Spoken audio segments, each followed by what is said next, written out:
Hey there, guys. So this is part two. I was talking about finishing up the lower back at the end of the last video and how you only have one lower back as opposed to two shoulders and two elbows.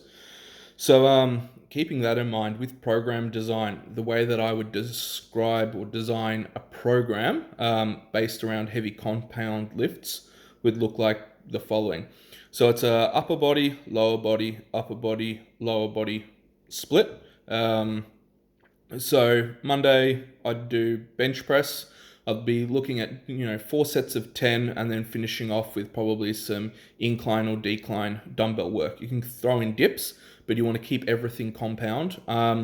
And the basis of your workout for that session is literally the bench press. So if that's all you do that day, that's fine. Go in, get it done.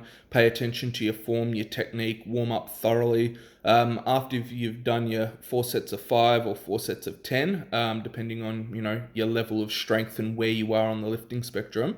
Some people, that might be all you need, and then finish off with some technique work, because next time you come in, your body's sort of going to remember to an extent what your last reps felt like and how the technique, and how you were moving. So you want to keep your bar path clean, especially when you're finishing the workout.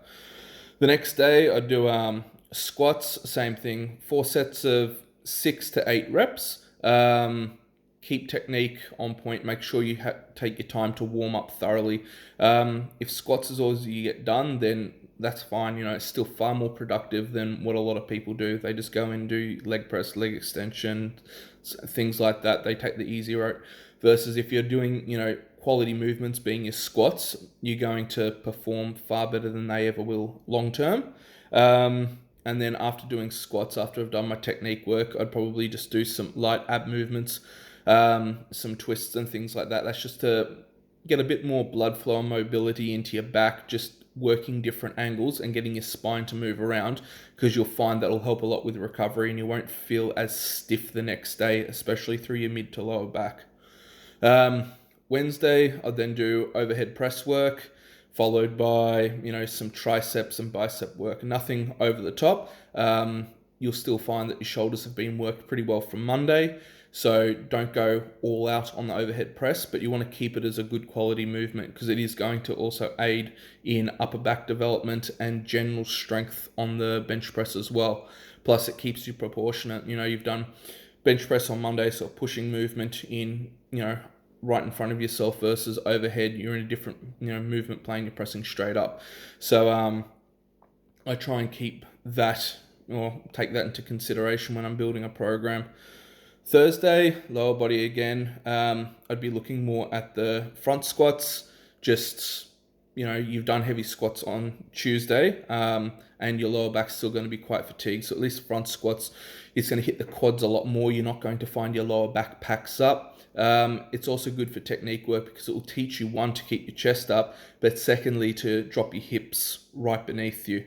And then Friday, I would do rows. I'd stay away from the barbell rows, simply because my lower back, for me, it will be fatigued. For other individuals, you might be able to do barbell rows, but either way, I'd be doing rows, but more the dumbbell rows. I found they work really well. And then I'd be finishing off with my pull-ups and chin-ups. Hits the lats really well. You can throw in some lat pull-down if you want.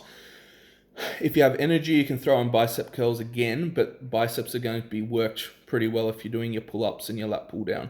So that's a very basic training split. The next week, Monday, I'd keep exactly the same with the bench press. The Tuesday, instead of the heavy squats, I'd go more with the deadlifts. So I'm only squatting or deadlifting heavy once a fortnight, because on a Thursday, I'm still doing my front squats. There's still some form of squat movement. And the reality is, if you look at those 5 days, everything that you're starting out with is a heavy compound movement, which you look at other people's programs and it's like, what are they doing? Everything's light, everything's like isolation, and no wonder they don't move forward. So if you just go into the gym and, you're training Monday to Friday and you literally only do, Monday bench, Tuesday squat, Wednesday overhead press, Thursday front squat, and Friday rows, you're still going to make a lot more progress than anyone else. You might just take that approach and stick to those 5 movements and throw in assistant movements on any of those days when you have time or when you have energy. You're still going to end up with a far better physique than a lot of people. And then over the board, even with the assistant movements, I'd be looking more at that 4 to 10 rep range, especially with the shoulders. Try not drop below the 10 reps because they're not the most stable joint.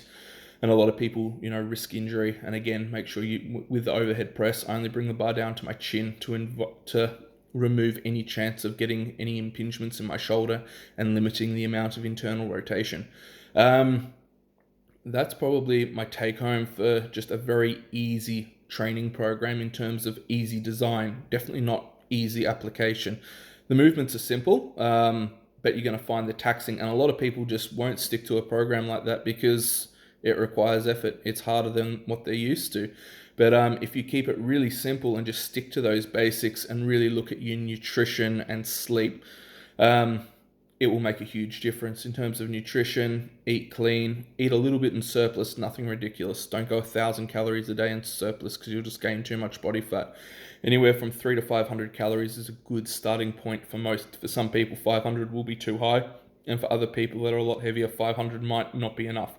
But just use a little bit of common sense, look at the rest of your diet, eliminate as much sugar as possible, because that's going to have a huge impact on how you recover as well, because you don't want, high insulin levels all the time. It's going to be counterproductive, especially to long-term health and success. And the other one is sleep. Really aim for the 8 hours of sleep. Some people might get 6 at night and then have like a 2-hour nap during the day. At the end of the day, you definitely need your recovery and you need your sleep in order to grow, because you're not going to be growing while you're in the gym. The gym's important because that's where the work's done. Nutrition's important and sleep is equally important.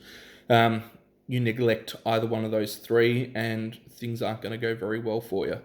So I'll do the third part soon enough and go over a little bit more programming more specifically for bench press, and then another video more for squats and deadlifts. If you guys haven't already, hit like and subscribe. Otherwise, have a great day wherever you are.